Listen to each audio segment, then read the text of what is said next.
Every year on January 1st since 1890, the Tournament of Roses Parade, or the Rose Parade, takes place in Pasadena as America's New Year celebration.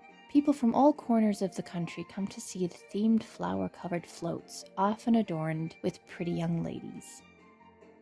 Cora, Jenny, and Erika experienced the 1959 and 1960 parades. The street on which the parade took place was about a 3-minute walk from South Holliston Avenue, so of course they couldn't let it pass them by. Because they hadn't been prepared, they didn't have a very good spot, but were still able to see a little of the parade nonetheless.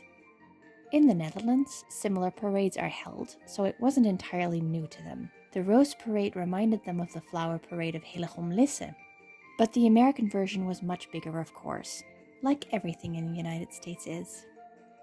Because of the name of the parade, Jenny had expected to see roses only, but she saw more hyacinths and other flowers, with a couple of roses tucked in.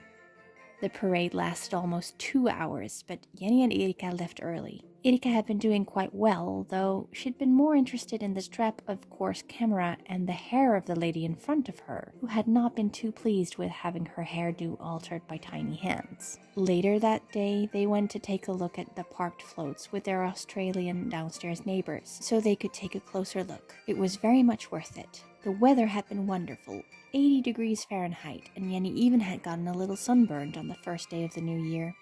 Cor quoted a newspaper article in a letter to his parents about the parade. It was a storybook spectacle from the very beginning. The sun never shone brighter. The sky has seldom been bluer. The girls on the floats were never prettier. The crowd was never more enthusiastic. He felt the need to add a little tongue-in-cheek side note to the report. Just to be clear, there were flowers too, many of them and very beautiful. If we dive a little further into the newspaper, it wasn't all as magical as the headline let the reader believe. 3 people died of heart attacks, and 42 people fainted during the parade. And more than 20 people reported lost or stolen wallets. From 1916 onwards, the Rose Parade was combined with the Rose Bowl game, which is an annual American college football bowl game held at the Rose Bowl Stadium in Pasadena. Cora and Jenny didn't mention this in their letters, probably because they weren't familiar with the American sports scene yet. The next year, they went to see the parade again. Cora had made sure to get there early and had told Jenny to come a little later with Erika. They watched the first half on the television, and miraculously, Cora was one of the 1.5 million spectators, they found each other quite easily in the enormous crowd. The weather, however, was very different from the year before. It was only 50 degrees. This wasn't very ideal for the people in the parade, as the newspaper reported. The girls smiled bravely and waved at the world with slim, young, goose-pimpled arms. Luckily, the flowers looked as beautiful as ever, Cora noted. The Grand Marshal of the parade that year was Vice President Richard Nixon. The elections were coming up, so the presidential candidates needed to be among the people.